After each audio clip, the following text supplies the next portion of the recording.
তবে আমি মনে করি যে ডক্টর ইউনূস চলে গিয়েছেন, এটার শেষ এখানে শেষ না, তার বিচার করতে হবে।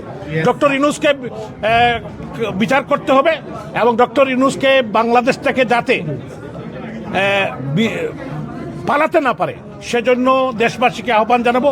বিমানবন্দর, স্থলবন্দর, নদীবন্দর, সব বন্দরে এখন পাহারা বসাতে হবে এবং এই ডক্টর ইউনূসের রেজিমের যারা খুনি চক্র, যারা উপদেষ্টারা, যারা সমন্বয়করা, তারা যাতে দেশটাকে পালাতে না পারে সেই জন্য আমরা সবাই আহ্বান জানাবো, সবাই যাতে ঐক্যবদ্ধভাবে তাদেরকে মোকাবিলা করে। আওয়ামী লীগবিহীন বিএনপি নির্বাচিত হয়েছে এই নির্বাচনে, আপনারা কি বিএনপিকে স্বাগত জানান? এখানে দুই দলীয় নির্বাচন হয়েছে, জামাত আর বিএনপি, আমিডামি নির্বাচন, তাদের নিজেদের মধ্যে নির্বাচন হয়েছে। তবে একটি জিনিস পরিষ্কার হয়েছে যে মানুষ স্বাধীনতা বিরোধীদেরকে প্রত্যাখ্যান করেছে। আমি মনে করি যে আগামী দিনে সময় বলে দিবে, এই দেশের মানুষই এটা সিদ্ধান্ত নিবে আগামী দিনে বাংলাদেশ কিভাবে চলবে। এবং বাংলাদেশের এই ক্যাবিনেটও আমি দেখেছি অনেক যারা খুনের মামলার আসামি, যারা দুর্নীতিবাদ, তাদেরকেও তারা এখানে বসিয়েছেন। এখন দেখা যাক কি হয়, সামনেই সময় আসবে কথা বলতে। ক্যাবিনেট উল্লেখ করেছেন, এই ক্যাবিনেটে আমরা দেখছি ডক্টর ইউনূসের নিরাপত্তা উপদেষ্টা ডক্টর খলিলুর রহমান। এটা থেকে পানির মতো পরিষ্কার যে নিরাপত্তা উপদেষ্টা সে একজন বিদেশি এজেন্ট, বিদেশি নাগরিক, বিদেশিদের মানে পারপাস বাংলাদেশে সার্ভ করছে।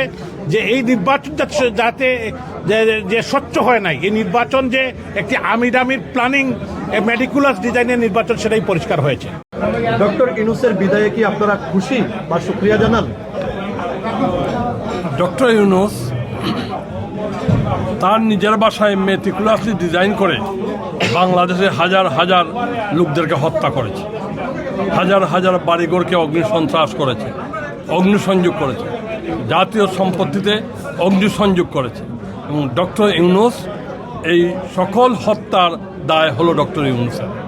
স্বাভাবিকভাবে আমরা বিশ্বাস করি এবং আমরা প্রত্যাশা করি সকল হত্যার দায় হলো ডক্টর ইউনূস এবং এই ডক্টর ইউনূসের বিচার বাংলা মাটিতে প্রকাশ্যে হতে হবে।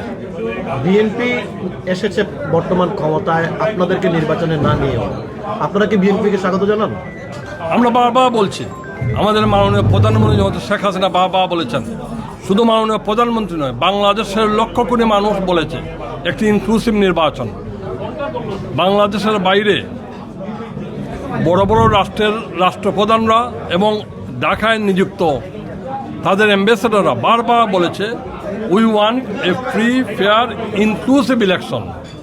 এবং জাতিসংঘের মানবাধিকার সংস্থা বলেছে we want a participatory election. কিন্তু দুর্ভাগ্য, বাংলাদেশ আওয়ামী লীগকে বাইরে রেখে, আওয়ামী লীগ বাংলাদেশের সর্ববৃহৎ রাজনৈতিক সংগঠন,